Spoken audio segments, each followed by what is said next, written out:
Hey, what's up everybody? It is your boy Art with Toys here, coming back with another DC Icons figure review. This time we will be doing the review on Diana Prince herself, Miss Wonder Woman. So stay tuned.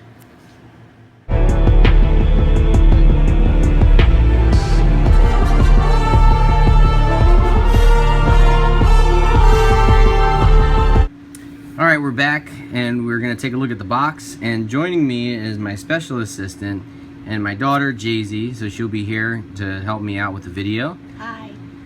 So real quick, just taking a look at the DC Comics Icons Wonder Woman box. Just a FYI, I did put the figure back into the box. She not going to come looking like this, but just to give you an idea, you got the DC Comics right here along the side, as well as the DC Icons logo with the Wonder Woman logo right there in the center.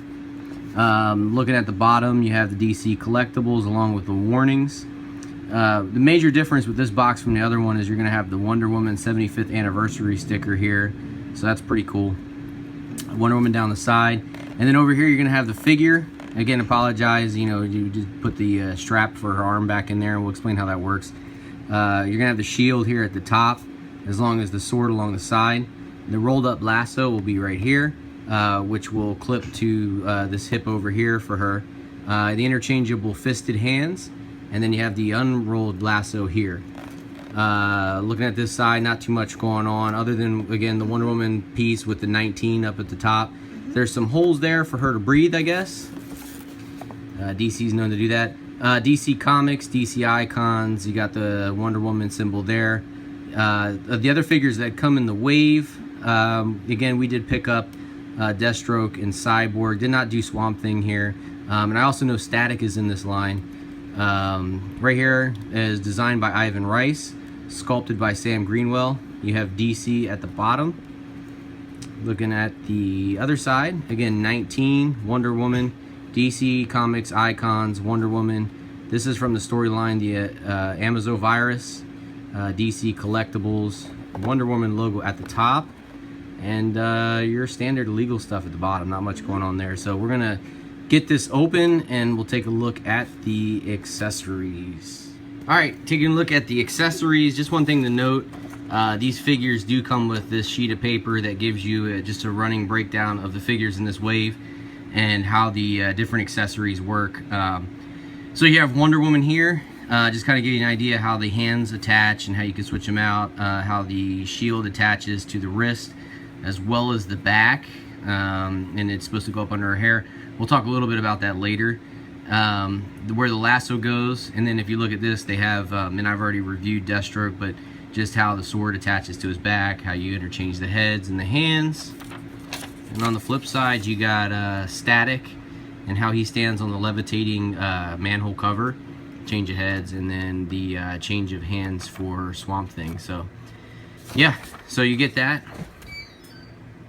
And then looking at the accessories for Wonder Woman, so you're gonna get two sets of hands. You get the gripping hands here, so obviously those will hold the lassos, if you want to do something where she's throwing the shield, and obviously the sword, you have that, and then you have the fisted hands.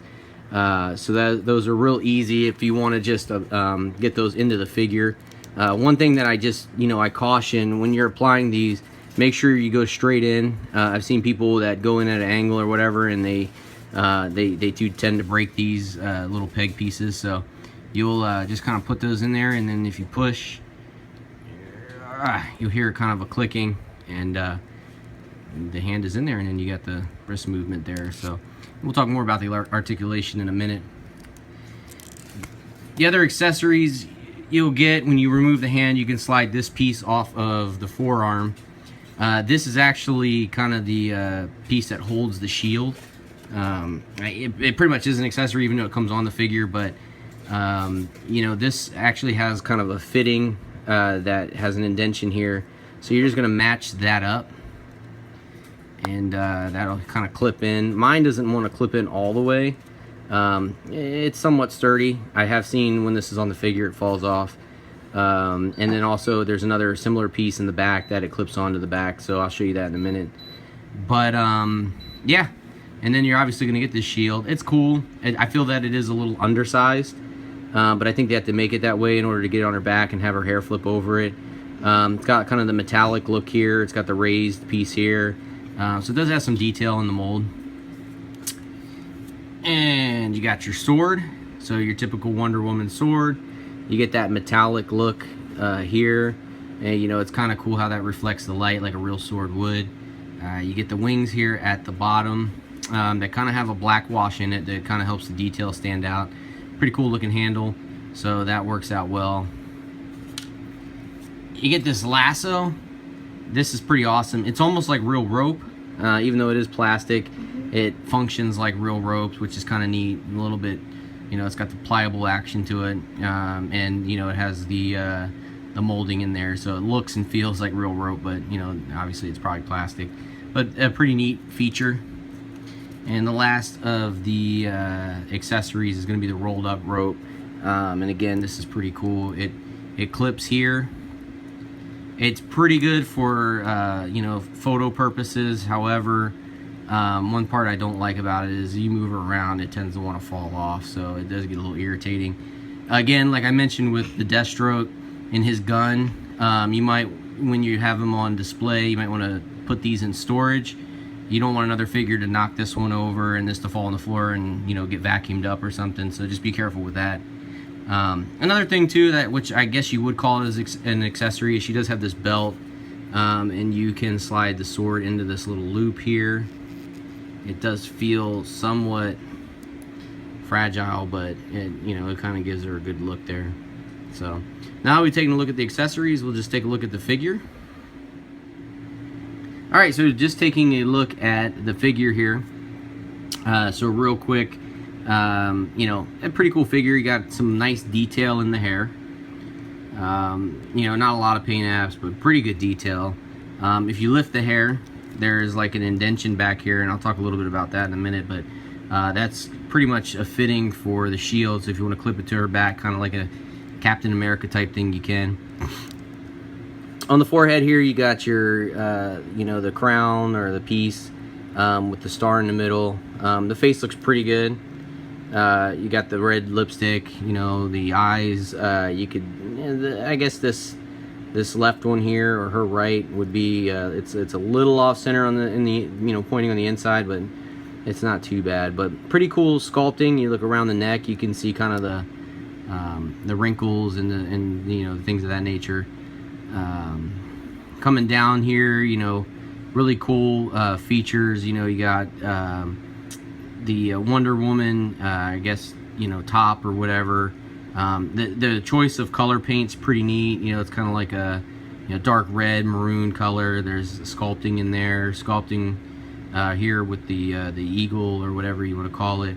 The skirt piece is pretty cool. It's pliable, so it allows for a good range of motion. Again, sculpting in there. You have the star. Looking at the arms, pretty good. You got this piece up here on this side, and then you got kind of her gloves with her gauntlets that, you know, she uses to block and deflect things. But you know, it's pretty neat. I'm sorry, the back of the hands look pretty good. You got the plates, the hands. You got you know, pretty cool details in the hands. You got kind of like a red, I guess, fingernail polish or whatever, so you know, that stands out. And then coming down the body here on the legs, you got kind of this belt here on the left, her left leg, or our right. Not too much more going on with the paint apps here. You know, decent sculpting here and there, not too much. And then going down into the boots, you got kind of the high boot here with the metal plate in the front, and it is a high heel figure, so you know, you're gonna have to play with, you know, the ankles and things of that nature to kind of get her to stand. You know, it's gonna be tough to stand her, but she will stand, and she remarkably stands slightly better than a lot of the Marvel Legends that I have with the same kind of high boot kind of deal going on in the back there. So not too bad. Looking at the articulation, so her hair is going to restrict her from looking up at all. And to be honest with you, DC icons don't have a great range of motion. Oh, her head popped off. They don't have a great range of motion anyway, so I guess you can kind of see the ball peg there. Yeah, but they're not going to look up as much as you would like them to. She looks down a little bit. Again, not a whole lot. She does have the shoulders that are going to go out about that much. That's probably as much as I'd like to pull it. That's not too bad. You got the bicep swivel. You got your double jointed elbows. So again, Hasbro is a little bit behind on that piece because they don't have double jointed elbows on the female characters. No forearm rotation, but you do have wrist rotation, and you do have the hinge there that'll make her wrist go up and down. Looking at your diaphragm, you got that kind of ball rocky diaphragm, so she can do, you know, kind of do some different movement there. You got the ab crunch, so you can get her forward that much. You can get her back pretty far.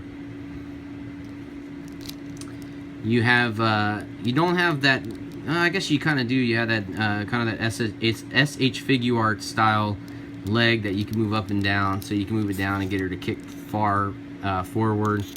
You know, she does have the backwards movement there. No upper thigh swivel. She does have double jointed knees, so she's gonna kick back or move her knees back pretty far, so that's, yeah, that's really good. She does have boot rotation, so that's cool.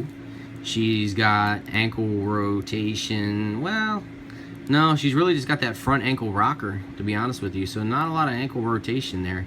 And she has the forward and back movement, and this is what's cool. In the design, they thought to put this on a peg here, so if you see, that moves back and forth, which allows her feet to kind of do the normal movement. So that's pretty neat. I like that. So great. I mean, great paint apps, great silver paint apps, you know, in the right spots here, you know, good choice of the blues and the reds. All these colors obviously match the shield, so that's pretty neat. Again, you know, the sword's gonna fit just right in here, like so. And then you have your rolled up lasso that'll go here. Again, this tends to want to fall out. So this is my major gripe with this figure before I finish up with kind of the overview of the figure. You are supposed to be able to pop the hand off and slide this thing on. So we're gonna pop the hand back on there. And basically, what you're supposed to be able to do is take this guy and clip it on here, like so. And see, I don't really get that popping noise that I got when I did it when it was off her wrist. So, you know, this is gonna, it wants to fall down, and then you go to push it back up. If you want to move it, all of a sudden it starts coming off. I'm just not a big fan of it. I think I would have preferred the Captain America style, where if they would have put the clip on the back and had the one, you know, the U shape that I could clip on her wrist, and then maybe the peg that I can put in the back here. I'm not a big fan of this design. This is my other problem here.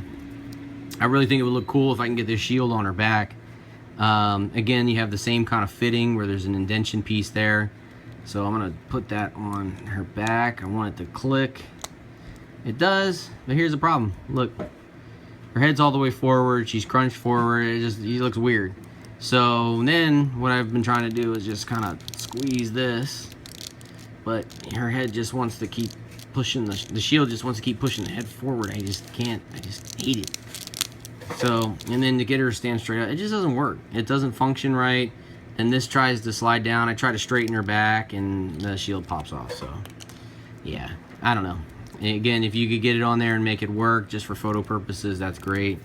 But it has not worked well for me since I've gotten the figure, and I'm just not a big fan of that design. So, but anyway, I would recommend the figure.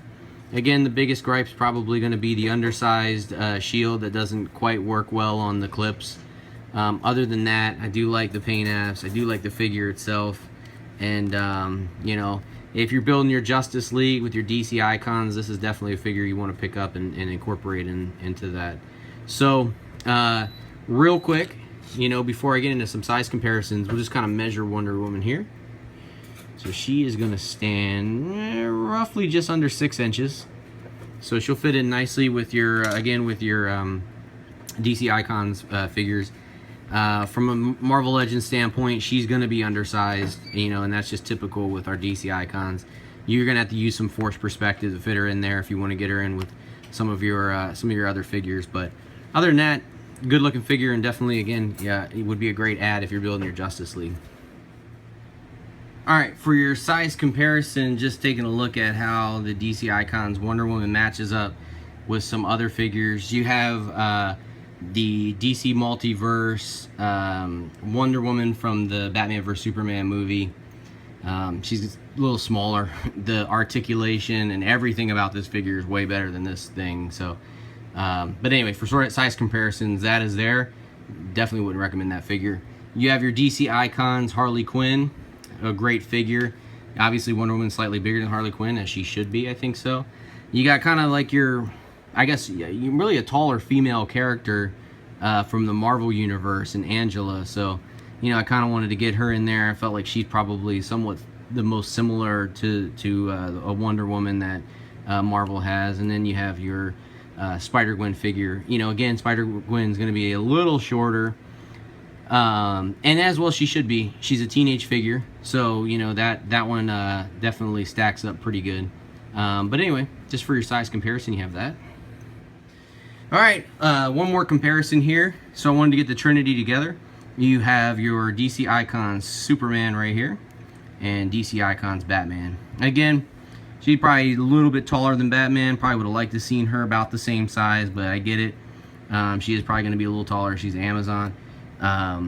She again is probably a little taller than Soups here, but I probably would have liked to have him be about the same size too. He may be a little bulkier, you know, but they look, you know, from a beefiness standpoint, they're all pretty consistent with each other, but they look good. They figure they picture well together, and you know, you definitely want to have these three in order to get your Justice League all filled out with all the other characters that came in this line. So yeah, again, there's your comparison with the other DC characters that are the main characters from the Justice League.